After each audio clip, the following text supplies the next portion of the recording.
get myself set up here to schedule. You know what? I moved up here, like 5 feet in front of the beam, because of this clicker, but I actually really like it much better. I'm much closer to you guys. Yeah. Grab my microphone. Get started. Check 1, 2. Good. Very nice. Shabbat shalom, everyone, once again. Shabbat shalom. Simchat Yisrael. All right, so Easter is right around the corner. So I thought it'd be only appropriate to ask you a question this week. Does anyone know what an Easter egg is? Yes. Okay, not this kind, actually. Not the kind you're thinking of. These eggs are a pagan springtime symbol that got mishmashed into Easter tradition around the 13th century. That's a story for another day. I don't want to get into it. The Easter eggs that I'm talking about are a slang term for hidden messages that are usually found in video games or DVD menus. So the programmer intentionally places these little messages or inside jokes for people to hunt down and find, kind of like an Easter egg hunt, hence the name. So Easter eggs are not, however, a recent invention. It turns out artists have been placing hidden messages inside their art for as long as art has existed. So I'll give you a few examples. You should all be familiar with this piece of artwork, right? This is, of course, Leonardo da Vinci's famous Last Supper, another holiday-appropriate piece here. So now there's all kinds of hidden symbolism and imagery inserted into this painting, and people have been studying it for centuries. But it was only recently that a musician overlaid a scale sheet over the painting and discovered that Da Vinci had written a hidden soundtrack into the painting. Check this out. If you overlay the scale sheet onto the painting, you use those little grid rolls and the character's hands as notes, you see that Da Vinci had written a little song into the painting. It's pretty neat, right? You actually play it on the piano. And it extends beyond paintings as well, this Easter egg hunt. A more recent example is hidden in the architecture of the Cathedral of St. Peter in Washington, D.C. So hidden in an obscure corner amongst hundreds of stone gargoyles, some smart-aleck stonemason who run out of ideas for traditional monsters decided to carve Darth Vader's pretty mug into one of the buttresses. All right, my favorite hidden Easter egg in all of art is hidden in one of the most famous statues ever built. Michelangelo's most famous sculpture. Yeah, I didn't want to put a big old nude guy up on the screen. So, standing at 13 feet tall and resting on a 4-foot podium, the David is a masterpiece of human anatomy and is considered as close to a perfect representation of human beauty as ever been made. Everything about this statue evokes a sense of awe and wonder at the strength and serenity of the subject, and that's why it's such a great Easter egg that Michelangelo sculpted David in a state of utter terror. And believe me, as I mentioned, David's really tall. His head is 17 feet in the air, and as viewers, we always see him from below looking up, where he looks so calm and majestic. But if you were to get up on the ladder, at the level that Michelangelo saw him from, you would see the tension that is written all over David's face.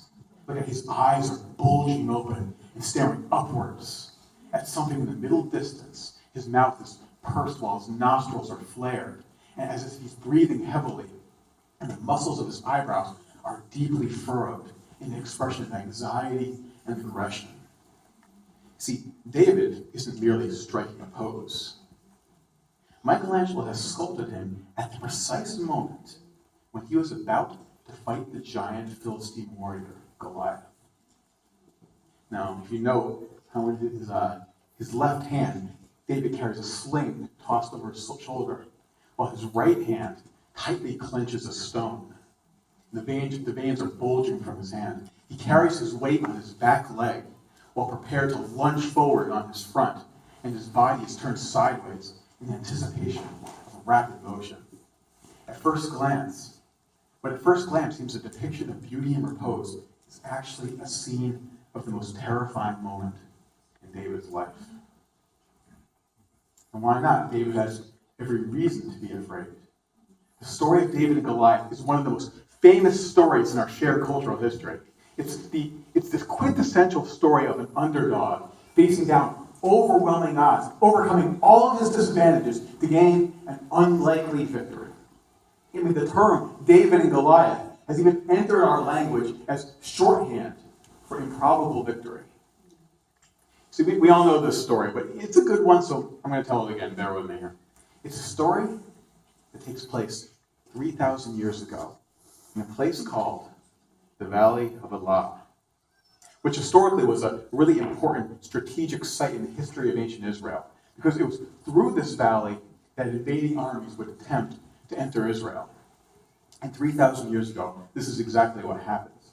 The Philistines, who were the biggest enemies of Israel, they make their way through one of these valleys and up into the mountains because they want to occupy the highlands outside of Bethlehem and split the kingdom right in two.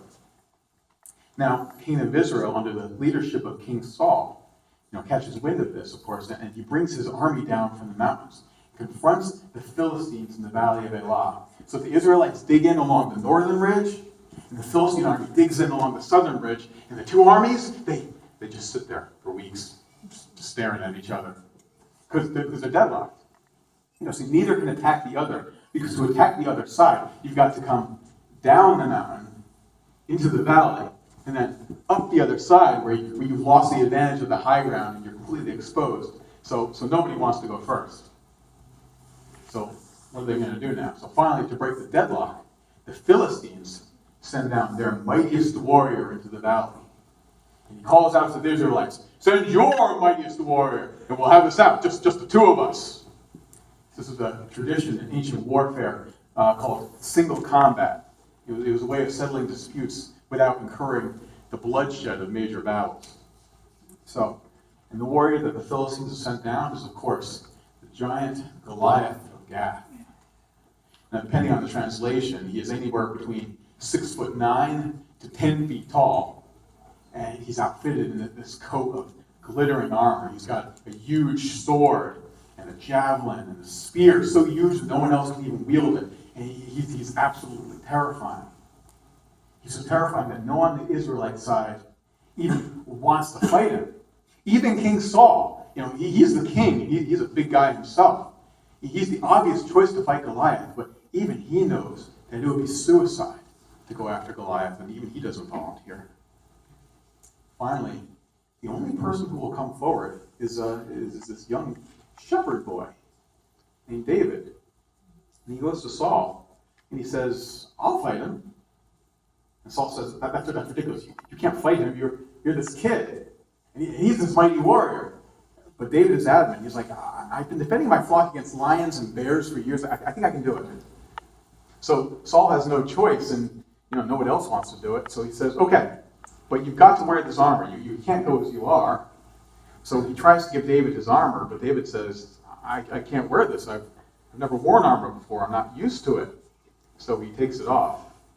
Apparently Michelangelo thought he took it all off and went to go fight Goliath with him. So instead of an armor and spear, David picks up 5 stones from the valley floor. He puts them into his little shepherd's bag, and he walks down to meet the giant. And Goliath sees this figure walking down to him, and he calls out, "Come to me, and I will give your flesh to the birds of the sky and the beasts of the field." And David keeps walking towards Goliath. As he gets closer, the giant sees that David carries no weapons, only his severed shaft. He's insulted. He calls out, "Am I a dog that you come at me with sticks?" And while Goliath is busy doing all this talking, David takes one of the stones from his bag. He places it in a sling, he whirls it around his head, and he lets it fly. And the stone strikes Goliath right between the eyes, right here, in his most vulnerable spot. Goliath falls forward, either dead or unconscious, and David runs forward, pulls Goliath's own sword from its sheath, and beheads the giant for both armies to see. And the Philistines see this, and they just run. The day is won. Israel is victorious. And David is the unlikely hero. See, it's a great story. But what makes it such an interesting story for me is that everything I thought I knew about this story turned out to be wrong. All right, so how is that? Well, David in this story, he's supposed to be the underdog, right? As I said before, the term David versus Goliath has become shorthand for improbable victory. But why is David the underdog? Well, maybe King Saul said it best. For one, David, you're a kid, a little kid. Well, Goliath is this big, strong giant. Goliath is an experienced warrior, while you're just a shepherd. But most of all, Goliath, he's decked out from head to toe with the best and most cutting-edge weaponry, an impenetrable coat of armor, a sword, a spear, a javelin. You won't even wear my armor. All you have is a little shepherd's sling. Where does David get his confidence from? Where does he find the courage to face a giant armed only with a sling? Let's start with the phrase, only with a sling. Because this is the first place that David sees himself clearly, and we get him wrong. See, in the ancient world, there were three types of warriors. There's cavalry, men on horseback and guys with chariots. There's heavy infantry, which are armed foot soldiers with swords and shields and what have you. And then there's artillery. And artillery are archers, but more importantly, slingers. And a slinger is someone who has a leather pouch with these two long cords attached. And they put a projectile, either a rock or a lead ball, into the pouch, and then they roll it around their heads like this, and then they let the cords go. And the object is to send the projectile forwards towards your target. And that's what David has. It's important to understand that this is not a slingshot. It's not this Dennis the Menace toy here. This is actually a devastating weapon. When David is rolling this around his head, he's probably turning it 6 or 7 revolutions per second, which means when he releases it, it's going really, really fast, like about 75 miles an hour, probably. Like a bullet. So more than that, the stones in the Valley of Elah, there are not normal stones. They're called barium sulfate, which are twice the density of normal stones. So if you were to calculate the stopping power of the rock that David slung at Goliath, it's less like this and more like this. More like firing a 45 millimeter handgun at point blank range. Now, how about accuracy? So we know from historical records that experienced slingers, which we have every reason to believe that David was, could kill a man from 200 yards away. And there are medieval tapestries that depict slingers bringing down birds in flight. Now, David is not 200 yards from Goliath. They're quite close. When he fires his weapon, he has every expectation of being able to hit Goliath right in his most vulnerable spot. If you go back over the history of ancient warfare, you will find time and again that slingers were the decisive factor in the battle against heavy infantry. See, which is exactly what Goliath is. He's heavy infantry, and his expectation when he challenges the Israelites to a duel is that he's going to be fighting another heavy infantryman. When he says, "Come to me that I might feed your flesh to the birds," the key phrase is